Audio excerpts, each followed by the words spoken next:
저는 오늘 구원 그 이후 우리는 이라는 제목으로 말씀을 전하겠습니다. 에베소서 1장에서는 삼위 하나님의 구원 사역, 그리고 교회와 만물의 머리가 되시는 예수 그리스도이심을 계속해서 1장에서 강조하고 또 우리에게 알려주었습니다. 이제 2장에 들어가서 시작하며 1절에서 3절까지를 보시면 성도의 그 구원받기 전 과거의 상태에 대해서 자세히 언급하면서 구원이 영적 죽음으로부터 다시 사는 것임을 증거하고 있습니다. 첫 번째, 우리는 구원받기 전의 삶에 대해서 함께 나눠보고자 합니다. 구원받기 전의 삶은 한마디로 하나님의 진노 가운데 있는 삶이라고 할 수 있습니다. 우리가 구원받기 전에 어떤 존재였으며 어떤 모습이었는지를 말해주고 있죠. 우리 1절로 3절까지를 다시 한번 읽어보겠습니다. 함께요. 여러분 또한 여러분의 허물과 죄로 죽은 사람들이었습니다.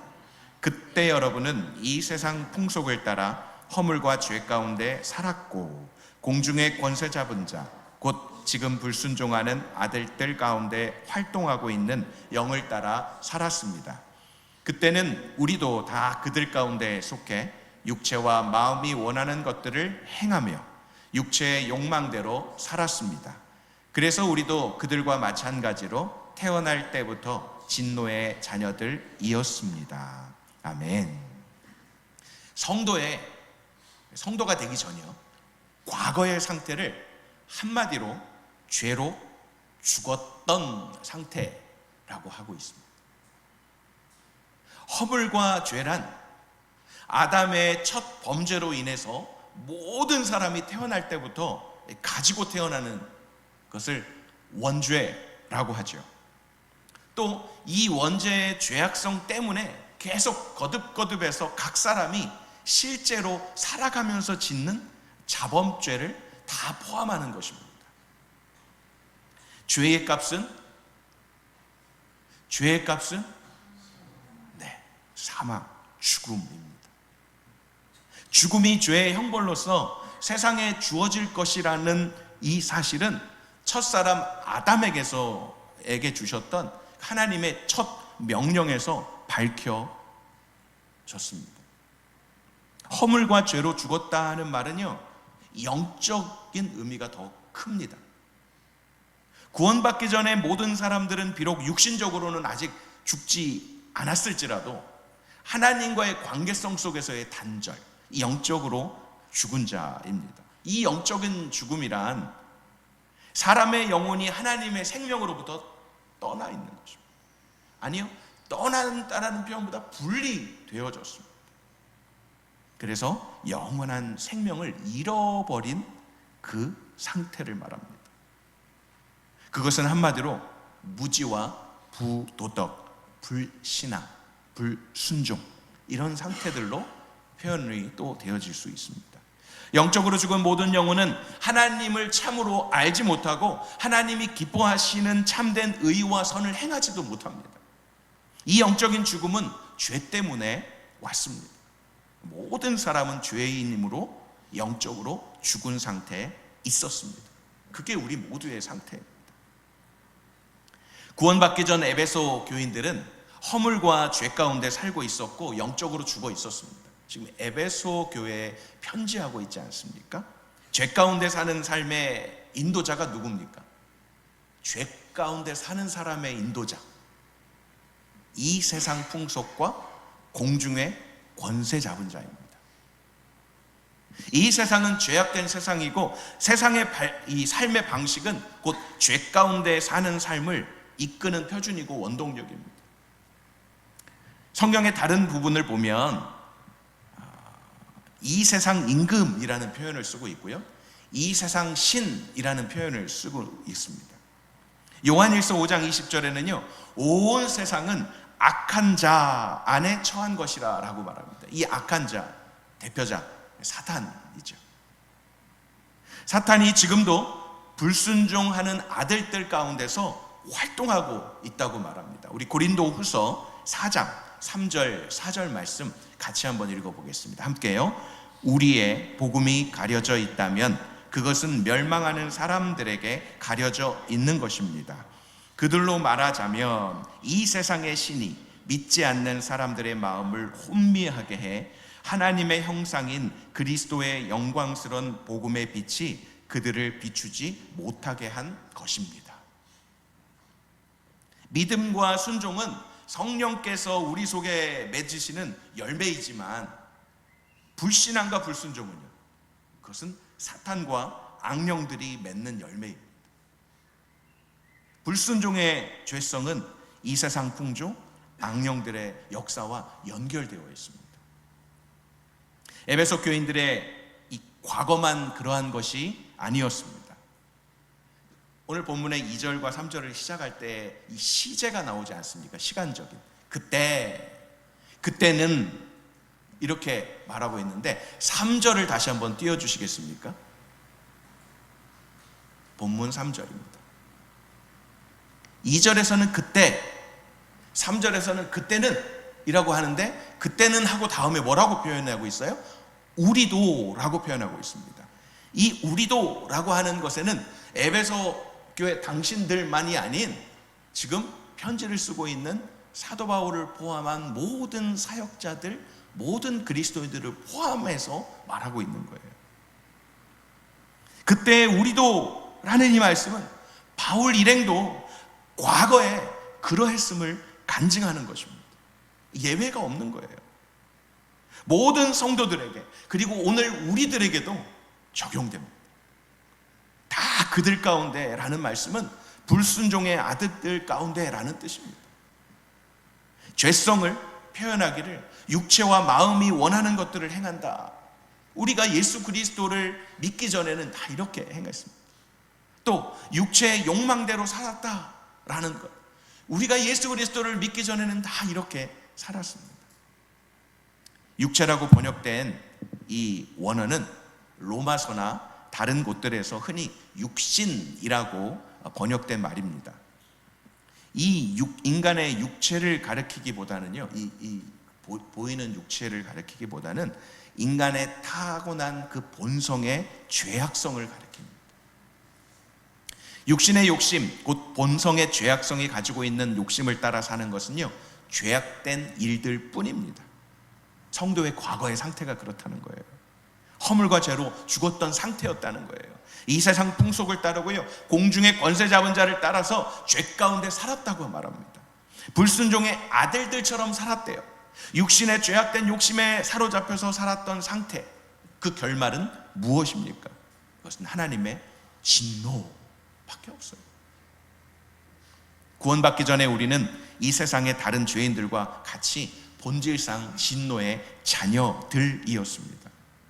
아무도 거부할 수 없어요. 이것이 모든 죄인들의 상태입니다. 이것이 모든 죄인들의 궁극적인 운명입니다. 하나님의 진노가요. 요한복음 3장 36절을 보십시오. 아들을 믿는 사람에게는 영생이 있다. 예수 그리스도를 믿는 사람에게는 영생이 있다. 그러나 아들에게 순종하지 않는 사람은, 예수 그리스도에게 순종하지 않는 사람은 생명을 보지 못하고 도리어 어디에? 하나님의 진노를 받게 된다. 정확합니다. 예수 그리스도를 믿는 자가 그리스도인이라고 불리는 거죠. 죄송한 표현이지만 교회 다니시나요? 교회 다니시나요? 라는 질문보다 더 정확한 건 예수 그리스도를 믿으십니까? 예수 그리스도를 주라고 고백하십니까가 더 정확한 질문이에요. 어느 교회 다니십니까? 예, 어느 교회 다니는 거 물어볼 수 있습니다. 교회 다니십니까? 신앙생활 하십니까? 자, 신앙이라는 건 예수 그리스도를 믿는 신앙인지 아니면 2단과 3단과 사이비와 온갖 종교들도 다 신앙이라고 합니다. 그러니 정확하게 물으셔야 돼요. 교회 다니십니까? 어느 교회 다니십니까? 신앙생활 몇 년 하셨습니까? 그거는 정확하게 예수 그리스도를 믿고 구원받았다라고 서로가 아는 상태에서 물어볼 수 있습니다. 그러나 정확한 질문은 예수 그리스도를 구주로 믿고 사십니까? 라는 질문이죠. 예수 그리스도를 믿으십니까? 라는 질문이 제일 정확한 질문. 다시 말하면 구원받았습니까? 하나님의 자녀가 되셨습니까? 라는 질문인 거죠. 두 번째로 구원입니다. 3절까지는 예수 그리스도를 믿기 전의 상태, 구원받기 전의 상태였다면 이제 앞으로 볼 건 구원에 대해서 이야기를 하십니다. 그 구원은 하나님의 긍휼이고요, 하나님의 은혜이고요, 하나님의 사랑이라는 것. 우리 4절과 5절 말씀을 다시 한번 읽겠습니다. 본문 4절과 5절입니다. 함께요. 그러나 자비가 풍성하신 하나님이 우리를 사랑하신 그 크신 사랑으로 인해 허물로 죽은 우리를 그리스도와 함께 살리셨습니다. 여러분은 은혜로 구원을 받은 것입니다.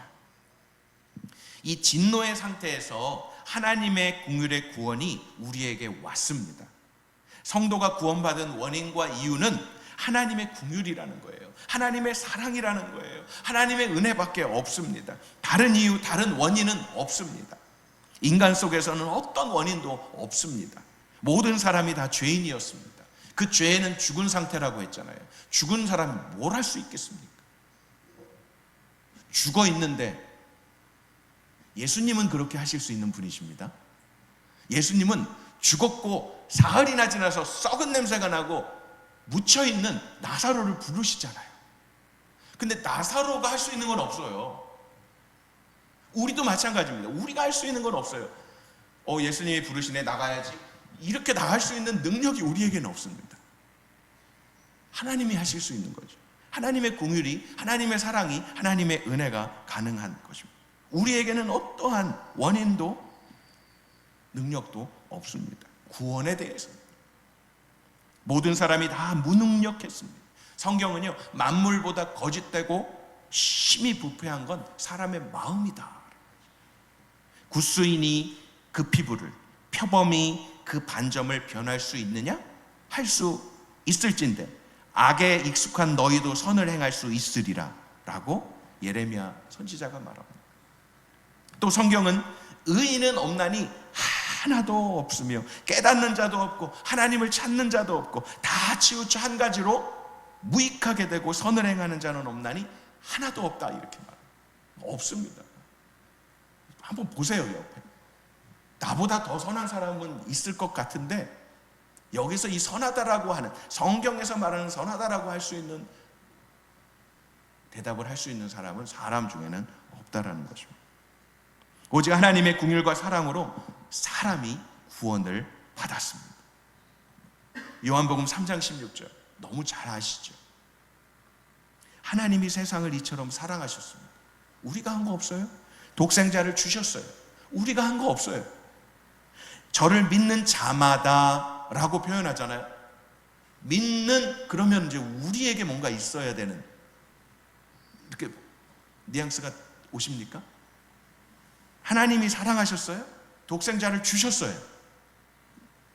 이는 저를 믿는 자마다 라고 하는 이 믿는 이라고 할 때는 우리에게 뭔가가 있어야 되는구나 라는 게 이제 와닿아요. 그 믿는 자마다 멸망치 않고 영생을 얻게 하려 하심이라 라고 할 때도 우리에게는 뭐가 없어요. 믿는 건 우리 편에서 믿어야 되지만 얻게 하시는 건 우리가 할 수 있는 게 아닙니다. 오직 하나님이 하십니다. 하나님의 사랑, 독생자 예수 그리스도를 보내심으로 표현되었던 사랑입니다. 우리가 아직 죄인 되었을 때, 우리가 하나님과 원수 되었을 때, 우리가 죽었을 때 그리스도께서 우리를 위하여 죽으심으로 하나님께서 우리에게 대한 자기의 사랑을 확증하여 주신 것입니다. 하나님의 사랑, 하나님의 긍휼은 예수 그리스도 십자가 대속의 죽음으로 표현되고 확증되었습니다. 그러므로 구원은 다시 살리심으로 표현됩니다. 허물과 죄로 죽었던 우리를 다시 살리신 것이 구원입니다. 영적으로 죽었던 우리에게 영적인 생명, 새 생명을 주신 것, 이것이 구원입니다. 이것을 다른 말로 하면요, 중생이라고 하죠. born again. 누구든지 물과 성령으로 태어나지 않으면 하나님 나라에 들어갈 수 없다라고 주님께서 말씀하셨죠. 그러므로 성도의 구원을 우리는 그리스도와 함께 살림을 받은 것이라고 표현하고 있습니다. 이것은 그리스도께서 하나님이 택하신 자들을 위해서 대속의 죽으심으로 죽임당하시고 3일 만에 부활하셔서 우리를 위해서 구원을 이루셨음을 의미합니다. 그리스도의 부활, 우리에게 새 생명을 이루신 사건이 바로 부활이 없이는 생명도 없다라는 것입니다. 그리스도의 죽음은 우리의 죽음이 되었고요, 그리스도의 부활은 우리의 부활이 되었습니다. 우리의 부활은 먼저 중생으로 났고요, 그 다음에는 몸의 영화로운 부활로 장차 나타날 것입니다. 그러니까 구원은 계속해서 점진적으로, 계속해서 ing, 진행형으로, 그러나 완료를 향해서 나아가는 그런 구원을 우리가 이루어가는 겁니다. 그래서 구원받았다라는 표현도 맞고요, 구원이 진행되는, 구원함을 얻기 위해 나아가는 그 과정이고요, 그리고 구원받을 것이다까지도 다 맞는 말이긴 합니다. 마지막 세 번째, 오늘 본문의 이제 그 뒷부분이 조금 핵심이 되는 거죠. 세 번째는요, 구원받은 후의 삶입니다. 이것은 하나님의 선물이에요. 6절 말씀을 함께 읽겠습니다. 6절입니다. 시작. 그리고 그리스도 예수 안에서 함께 일으키시고 함께 하늘에 앉히셨습니다. 구원받은 후의 삶을 보시면 단어가 하나가 딱 이렇게 반복해서 나오는데요, 그게 함께라는 단어입니다. 예수 그리스도 안에서 함께 일으키시고 함께 하늘에 앉히셨다. 구원받은 후의 삶은 하나님과 별개의 삶이 아니라 그리스도 예수가 죽고 사시고 부활하시고 승천하시고 우리를 구원해 주셨으니 너희는 너희 구원받은 자로 살아 라고 그냥 떠맡기고 그냥 내버려 두는 게 아니라 함께 라는 단어에 집중하셨으면 좋겠습니다. 죄인들의 구원에 있어서의 그리스도 예수의 역할을 증거해 주고 있는 것입니다. 대리적 역할이었죠. 그리스도 예수께서는 하나님의 택한 죄인들을 대신해서 죽으셨고요, 대신해서 부활하셨고요, 대신해서 승천하셨고요, 하나님께서는 우리를 그와 함께 살리셨습니다. 함께 일으키셨습니다. 그리고 함께 하늘에 앉히실 것입니다.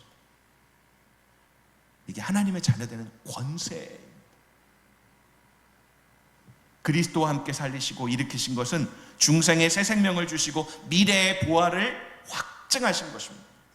그리스도와 함께 하늘에 앉히신 것은 하나님의 자녀의 특권을 누리게 하시고 그 영광의 기업을 함께 상속받는 자 되게 하시려는 것입니다. 계속해서 본문 7절로 9절까지를 함께 읽어보겠습니다. 함께요. 이는 그리스도 예수 안에서 다가오는 모든 세대에게 하나님의 은혜가 지극히 풍성함을 보여주기 위한 것입니다. 여러분은 믿음으로 인해 은혜로 구원받았습니다. 이것은 여러분에게서 나온 것이 아니요 하나님의 선물입니다.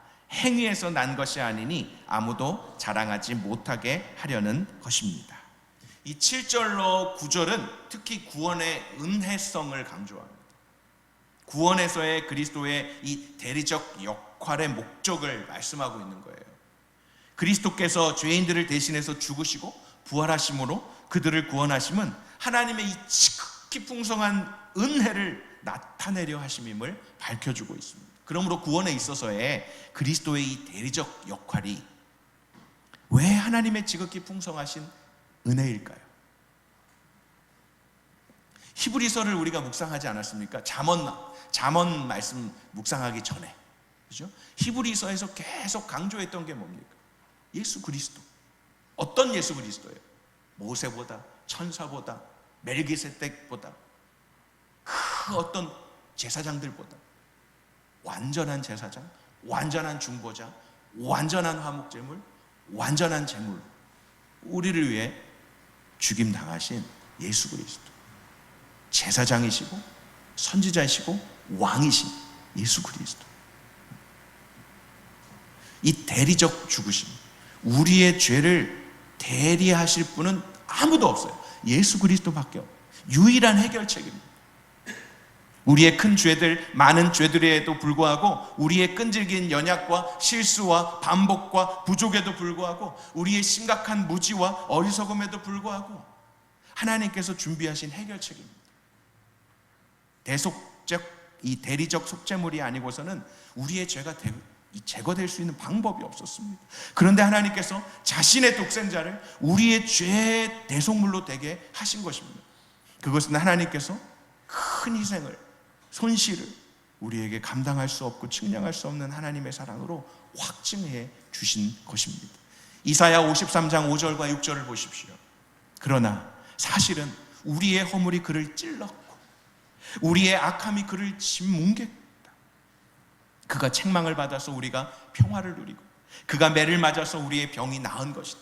다른 방법이 아니라 예수 그리스도께서 책망을 받아서, 예수 그리스도께서 매를 맞아서, 계속 6절입니다. 우리는 모두 양처럼 길을 잃고 제각각 자기 길로 흩어져 가버렸지만 여호와께서는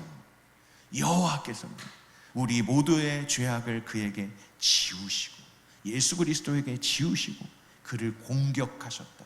우리말이 어떤 데는 좀 이렇게 순화됐는데 개역 개정보다 우리말이 좀 이렇게 완화된 말들이, 표현들이 많아요. 그래서 개역 개정을 보는 게 더 막 강하게 와닿을 때가 있는데, 이 부분에서는요, 너무 표현을 잘 해놨어요. 그에게 지우시고 그를 공격하셨다. 개역 개정에는 뭐라고 해요? 그에게 담당시키셨다. 여러분, 공격한다라고 담당시키셔 확 다르죠. 요한일서 4장 9절로 10절입니다. 저만 읽을 수 없잖아요. 같이 읽겠습니다. 시작. 하나님의 사랑이 우리에게 이렇게 나타났습니다. 곧 하나님께서 자기 독생자를 우리에게 보내주셔서 그분으로 말미암아 우리가 생명을 얻게 하신 것입니다. 사랑은 여기에 있습니다. 곧 우리가 하나님을 사랑한 것이 아니라 하나님께서 우리를 사랑하셔서 우리 죄를 위해 그분의 아들을 화목제물로 보내주셨습니다. 은혜는요, 내가 뭔가 했기 때문에 받아내는 그런 거랑 차원이 너무나 다르다는 것. 우리의 신앙생활에 시험이 오고 우리의 신앙의 이 여정 가운데 낙심이 될 때가 언제입니까? 여러분들의 신앙생활에, 여러분들의 믿음 생활에 나를 넘어지게 하고, 나로 하여금 낙심하게 하고, 나로 하여금 원망과 불평과 시기와 질투를 일으키게 되는 때가 언제입니까? 그런 때가 없었으면 참 좋겠지만 없을 수 없는 게 또 신앙생활인 것 같습니다. 우리가 완전하지 못하고, 그리고 다른 지체들도 온전하지 못하기 때문에 아직은요. 그래서 두렵고 떨림으로 구원을 이루어 가고 있지 않습니까? 그런데 감사하고 기쁘고 감격스럽고 나를 주셨다는 그 사실만으로도 너무 행복해서, 정말 누가 콕 찔러도, 예수 콕 찔러도 백합화가 이렇게 찔리면 막 향기가 팍 퍼지듯이 콕 찔러도 할렐루야가 나올 때가 언제입니까? 그런 때가 있잖아요. 항상 그랬으면 좋겠지만 그러지 못한 때도 있지만 그래도 있잖아요. 누가 뭐라 그래도, 누가 쏙닥쏙닥 해도, 누가 귓속말로 얘기를 해도 전혀 상관없을 때, 구원받은 그 자체만으로도 너무 좋을 때, 내가 봉사할 수 있는 것만으로도, 내가 살아있는 것만으로도, 내가 찬양할 수 있는 것만으로도, 내가 예배드릴 수 있는 것만으로도 좋은 때가 있잖아요. 그런데 그때가 항상 그렇지 않고, 어느 때는 내가 예배드리는 게 너무 힘들어, 내가 기도하는 것도 너무 힘들어, 찬양 드리는 것도 힘들 때가 있고, 작은 신음에도 응답하신다는 걸 아는데 작은 신음조차 안 나와. 그럴 때가 언제입니까? 우리가 받은 구원은요, 우리가 소리를 내어서 찬양을 하든, 두 손을 높이 들고 찬양을 하든, 봉사의 시간들이 더 많아지든, 예배의 시간이 길어지든, 성경을 많이 읽고 성경을 많이 연구하고 성경을 많이 암송한다고 구원이 완성된다고 착각하시지 마시기 바랍니다. 목사가 열심히 설교를 준비해서 외치면 하나님이 야, 너 잘한다, 너 구원을 이루어가고 있구나, 이렇게 말씀하시지 않는다는 겁니다. 그렇다고 반대로 목사뿐만이 아니라 성도들이 예배를 멸시하고 기도도 하지 않고 성경은 덮어놓고 믿고 그러면 구원 받냐 안 받냐 이걸 논하기 이전에 내가 구원 받았나? 라고 물어볼 수 있었으면 좋겠어요. 구원 받았냐 안 받았냐를 누구라고 판단하는 게 아니라 내 자신이 정말 참 구원을 이루어가고 있는가 물어보셔야 돼요. 왜요? 오늘 본문 1절에서 3절까지 나오는 전에는, 그때는 우리도 라고 하는 그 상태가 아닌지 다시 한번 물을 수 있어야 되는 거예요. 그리고 이제는, 지금은 값없이 주신 긍휼과 사랑과 은혜 가운데서 내가 얻은 이 구원은 나로 말미암은 것이 아니라 예수 그리스도의 대리적 죽음과 속죄하심으로 얻은 것이라는 하나님의 선물로 주어졌다는 것을 가지고 그 선물 때문에 기뻐하고 즐거워하고 감격하고 감동하고 있는지를 보셔야 됩니다. 그 감동이 처음에 예수 그리스도를 믿고 중생하는 그 시점이라고 말할 수 있는 때하고는 다를 수 있습니다. 그 때하고는 다를 수 있어요. 감동이 좀 식었다, 감동이 조금 사라졌다라고 말할 수는 있어요. 그러나 여전히 구원받은 자잖아요. 여전히 하나님이 나를 사랑하시잖아요. 하나님의 긍휼이 여전히 나를 향하시잖아요. 내가 죄를 짓고 내가 어둠 가운데 잠시 동안 한눈 판다 할지라도 다시금 돌이키게 하시잖아요. 다시금 나를 때리시잖아요. 채찍질 하시잖아요. 책망하시잖아요. 왜? 아들이니까, 자녀니까, 사랑하니까. 그래서 우린 돌이키는 거죠. 하나님, 잘못했습니다. 그리고 다시금 회개의 눈물로, 다시금 우리의 돌이킴으로 하나님께 나아갑니다. 그때 또 누리는 그 기쁨이 있지 않습니까? 죄 용서의 그 기쁨이 있지 않습니까? 그래서 아골골짝 빈들에도 가겠다고 하지 않습니까? 부르시는 것, 말씀하시는 대로 서겠고, 말씀 멈추라고 하면 멈추겠고, 가라고 하면 가겠다고 이렇게 고백하지 않습니까? 그런데 어느 순간인가 내가 뭔가를 했다, 내가 뭔가를 이루었다, 내가 뭔가를 하고 있다라는 생각이 훅 들어오면 그때부터는 어떻습니까? 누가 인정해 주지 않으면, 누가 알아주지 않으면, 누가 칭찬해 주지 않으면, 내가 드러나지 않으면 다시금 전에는, 그때는 의 모습들로 가려고 하는 모습이 있지 않습니까? 구원받지 못한 게 아니라 구원받았지만 공중의 권세 잡은 자가, 꼬드기는 뱀이 에덴 동산에서 유혹하는 그것에 우리가 고개가 들려질 때가 있지 않습니까? 그래서 오늘 사도 바울은 에베소 성도들에게 말하고 싶은 것입니다. 여러분, 구원받았죠? 구원받은 그 이후의 삶 정말 중요합니다. 이 이야기를 하고 싶은 것입니다. 구원은 전적으로 하나님의 은혜에 기인합니다. 그 은혜로 인하여 구원을 얻었습니다. 구원의 원인은 오직 하나님의 긍휼과 은혜뿐입니다. 다른 이유 없습니다. 하나님께서 반드시 우리를 구원하셔야 할 이유가 있는 것은 아니었습니다. 그가 우리를 구원하시지 않으셔도, 하나님이 우리를 구원하지 않으셔도 누가 뭐라고 할 수 없는 죄인이고 죽은 상태입니다. 로마서 9장 15절로 16절입니다. 제가 읽어드립니다. 하나님께서 모세에게 말씀하시기를, 내가 긍휼히 여길 자를 긍휼히 여기고 내가 불쌍히 여길 자를 불쌍히 여길 것이다. 여기에 어디 우리가 긍휼히 여겨주세요, 불쌍히 여겨주세요 이렇게 할 자격이 없고 그럴 수 없는 우리이기 때문에 하나님이요, 긍휼히 여길 자를 긍휼히 여겨주시는 겁니다. 불쌍히 여길 자를 불쌍히 여겨주시는 겁니다. 구원은 오직 하나님께 있습니다. 그러므로 이것은 원하는 사람에게 달려있는 것도 아니고, 16절이요, 다름질하는 사람에게 달려있는 것도 아니고 오직 긍휼히 여기시는 하나님께 달려 있습니다. 여러분들이 이렇게 예배드리고요, 여러분들이 섬기고 봉사하고 하는 이유가 구원받기 위해서가 아니라는 거. 구원해 주셨기 때문에 감사함으로 기쁨으로 할 수 있는 거. 세상이 말하는, 아니요, 신천지가 말하는, 세상의 구원파들이 말하는 14만 4천에 들려고 발버둥을 치면서 애쓰지 않아도 돼. 우리는 그렇게 안 해도 돼. 구원 받았기 때문에 구원 받은 자로 살아가는 거예요. 디모데후서 1장 9절입니다. 하나님께서는 우리를 구원하시고 거룩한 부르심으로 불러주셨습니다. 그것은 우리의 행위에 따른 것이 아니라 오직 하나님의 계획, 은혜에 따른 것입니다. 이 은혜는 영원 전에 이미 예수 그리스도 안에서 우리에게 주신 것입니다. 다시 한번 오늘 본문 8절을 보십시오. 오늘 본문 8절입니다. 여러분은 믿음으로 인해 은혜로 구원받았습니다. 다시 한번 할게요. 여러분은 믿음으로 인해 은혜로 구원받았습니다. 예.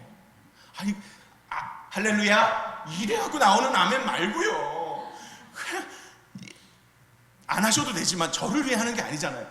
여러분은 믿음으로, 우리는 믿음으로 인해 은혜로 구원받았습니다. 아멘. 나오는 뭐 작은 것이든 큰데 고백이죠. 입으로 시인하는. 이것은 여러분에게서 나온 것이 아닙니다 하는데 삐져요? 여러분에게서 나온 것이 아니라니까 뭐 삐져. 아니요, 내가 지금 교회를 몇 개를 세웠고 내가 선교를 지금 몇 년 동안 하고 있고 내가 목회를 몇 년 동안 하고 있는데, 이러면 정말 그 사람한테 물어보고 싶은 거죠. 구원이 어디로부터 왔습니까? 묻고 싶은 거죠. 하나님의 선물입니다. 하나님의 선물입니다. 믿음으로 인해라는 말은 믿음의 구원의 수단임을 보여주긴 합니다. 믿음이 무엇인가? 요한복음은 믿음이 예수 그리스도를 영접하는 것이다, 예수 그리스도께로 나오는 것이다 라고 표현합니다. 로마서 6장 17절은 믿음을 마음의 순종으로 표현합니다. 그래서 믿음은 전인격적인 것입니다. 전인격적으로 신뢰하는 것입니다. 그것은 지식과 의지를 다 포함해요. 사형리에 보시면 기차가 나와요.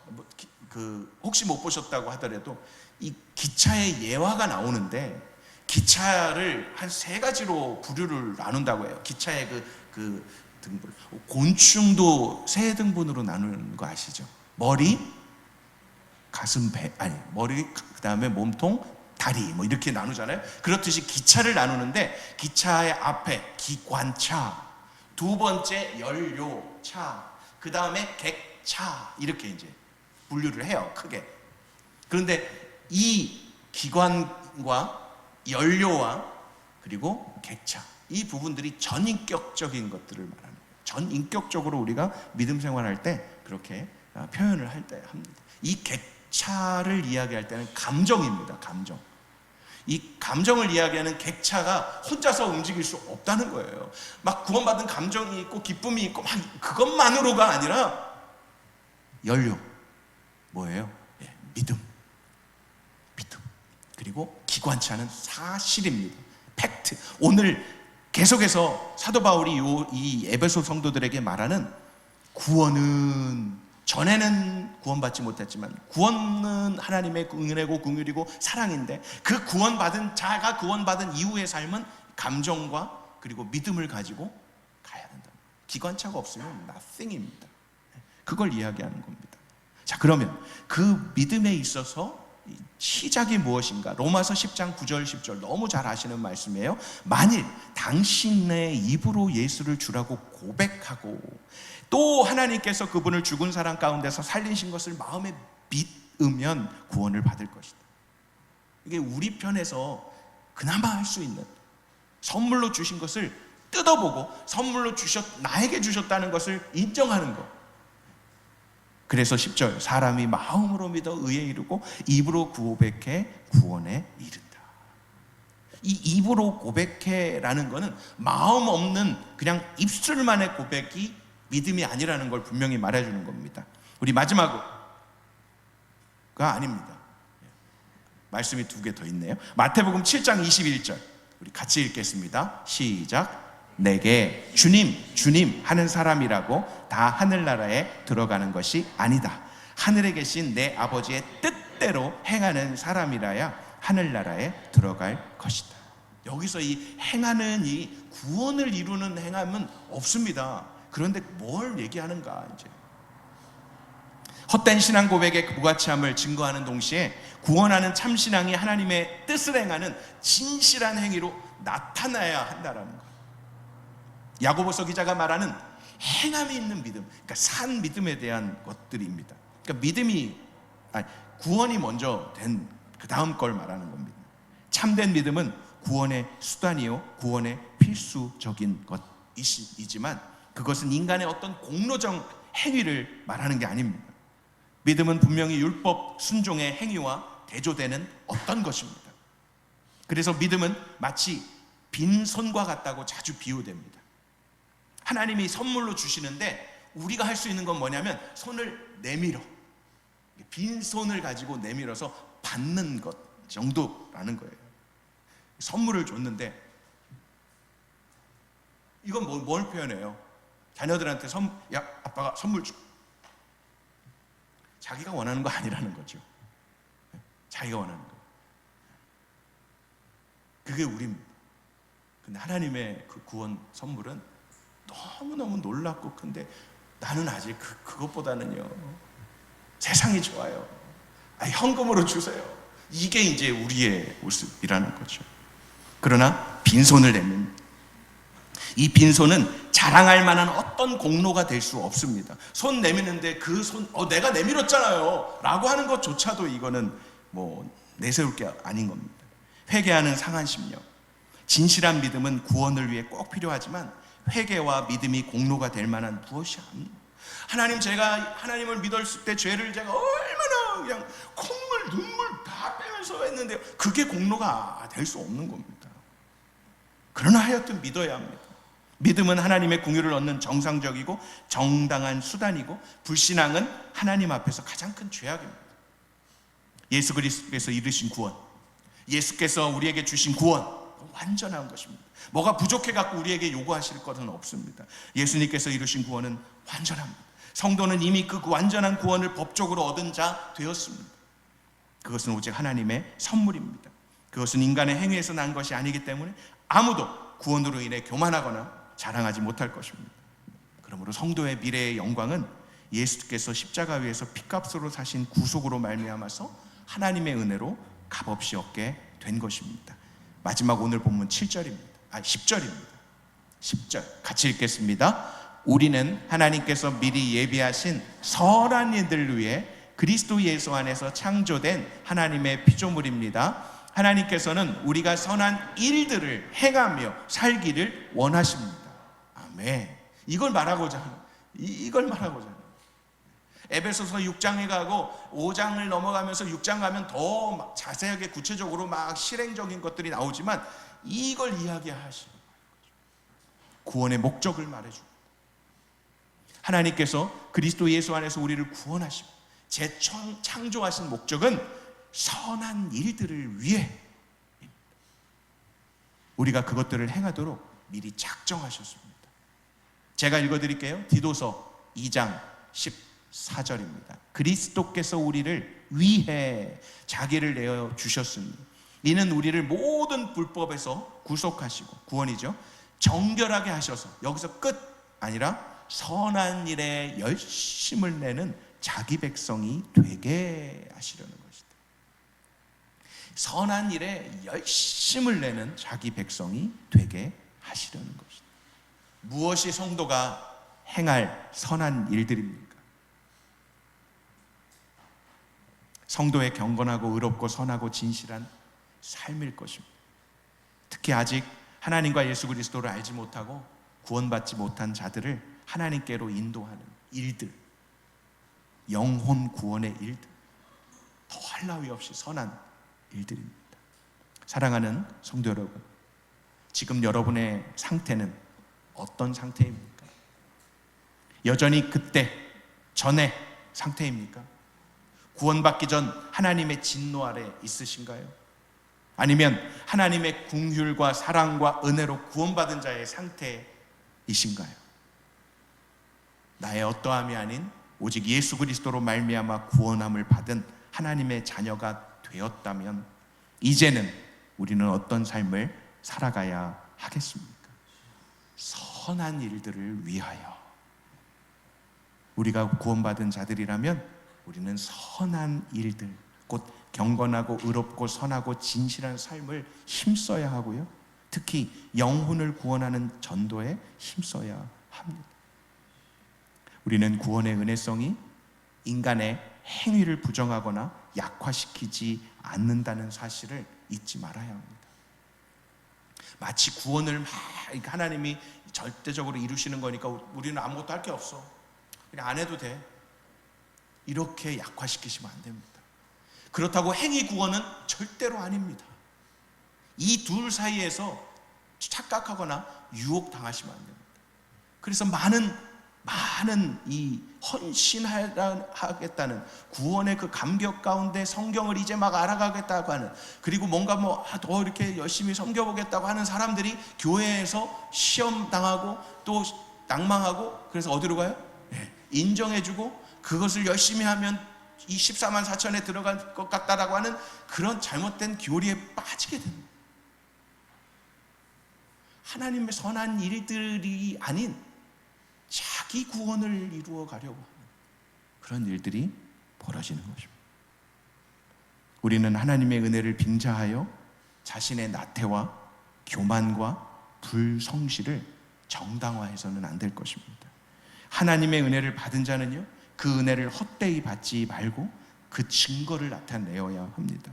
구원받은 자는 마땅히 구원받은 자답게 살아야 합니다. 그렇지 않다면 그 구원은 참된 구원이 아닐 것입니다. 하나님의 구원이라는 말이 무색할 거예요. 하나님의 은혜는 헛된 말이 되고 말 것입니다. 우리는 우리의 구원을 선한 행위로 나타내어야 합니다. 하나님의 자녀답게 선한 일들을 위해 선한 일들을 행하며 살아가기 원하시는 그 하나님의 계획 속에 창조 목적 그대로 그리스도 예수와 함께 구원을 이루어가고 구원받은 자답게 살아가는 모든 온누리 지체들 되시기를 주님의 이름으로 축원합니다. 아멘.